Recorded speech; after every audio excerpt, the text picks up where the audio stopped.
Mancano alcuni mesi alla conclusione della regular season. Facciamo il punto sulla terza categoria e sugli altri campionati che interessano juniores e allieve con il presidente della FIGC di Agrigento, Angelo Caramanno. Sì, siamo quasi all'arrivo dei vari campionati e delle varie attività.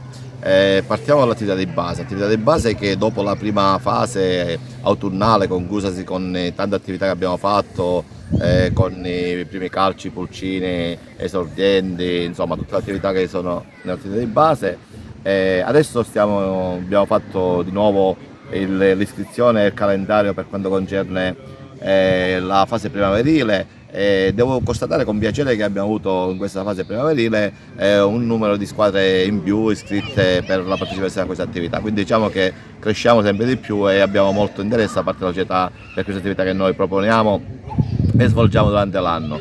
Poi per quanto riguarda tutti gli altri campionati stanno seguendo tutto l'iter normale dei vari campionati, quindi partendo dai giovanissimi allievi e juniores, campionati molto competitivi, molto agguerriti, campionati che veramente di spessore, e quindi questo ci inorgoglisce come delegazione. Poi andiamo alla terza categoria, che è il nostro campionato principale, una terza categoria a detta di tutta la regione, una delle più belle, una delle più esaltanti.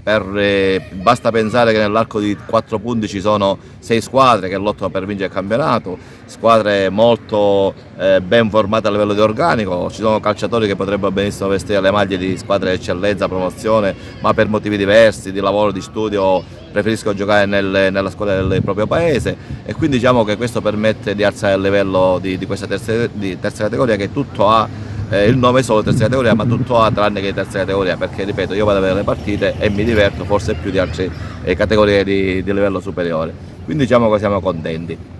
Aspettiamo concludere il campionato e poi ci accingiamo nella fase finale ad organizzare i playoff, perché ne salgono due, uno che vince il campionato e la vincente dei playoff, e quindi diciamo che siamo contenti di ciò che stiamo facendo in provincia di Agrigento per quanto riguarda tutta l'attività.